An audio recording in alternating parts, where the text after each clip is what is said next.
Hello everyone, my name is Rhema and I did my research project on parenting styles and its impact on mental health and development.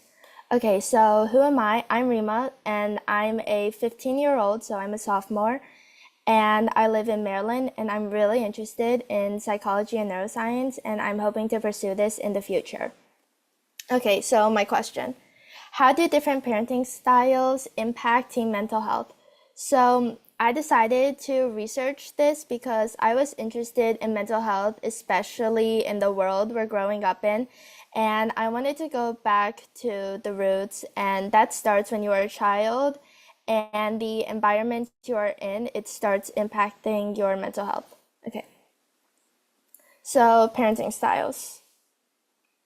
So the first parenting style is the authoritarian parenting style. And so this parenting style has a strict and rigid framework, often enforced through hostile control or punishment. And these parents don't believe in affection, but instead control. And they also believe children should be seen and not heard. And on the ACEs test, children under authoritarian parenting have the highest ACE scores.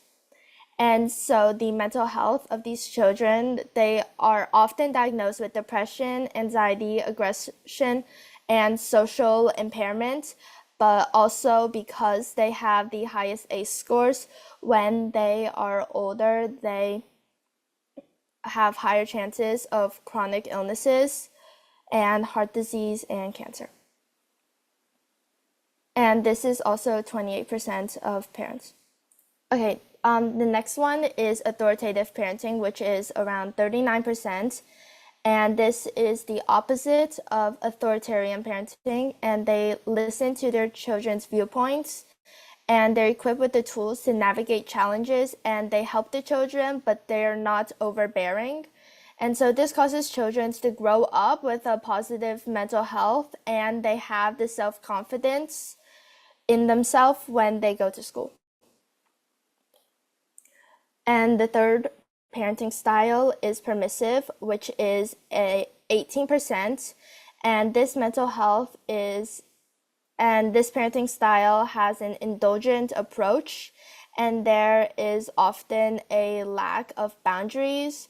So permissive parenting, parents aren't exactly there for the children. They may give the children love and they may care for their children, but they don't know how to help these children.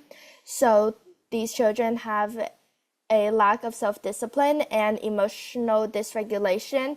They often have aggressive issues, and they have academic underachievement and challenges in interpersonal relationships because they don't know how to control themselves. The last of the four parenting styles is uninvolved, which is 15%.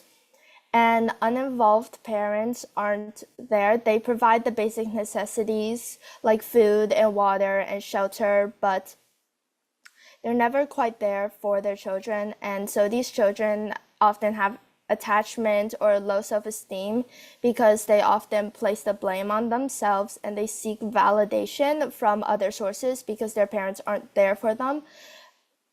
But this doesn't always have to be the parents' fault. It just could be the situation that they are in. And so on the side, it says children with uninvolved parents had more behavioral concerns as reported by the child behavior checklist than children of permissive or authoritative parents. And so the child behavior checklist is a widely used questionnaire to assess behavioral and emotional problems. So this could be for aggression and anxiety. My conclusion. So there's a critical need for a balanced approach in parenting, and parents need to cut off generational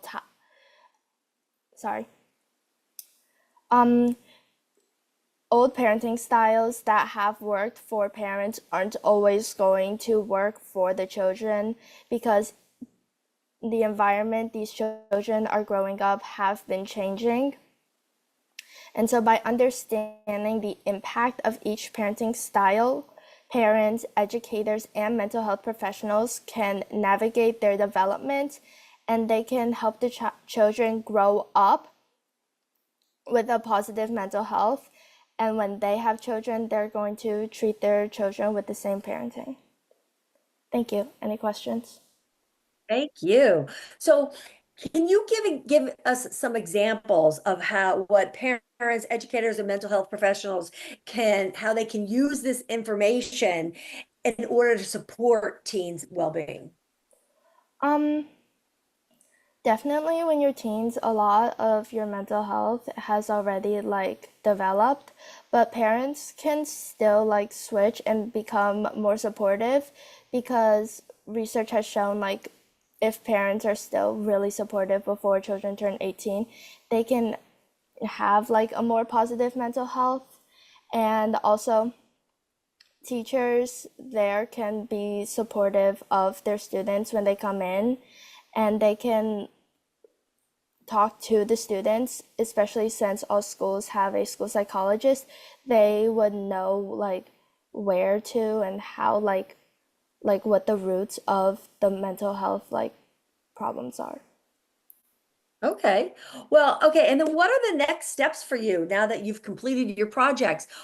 Do you think you're going to you're going to continue and build on the same topic, pivot to a new topic? Like, what do you plan to do since I know this is something that you want to pursue, this topic?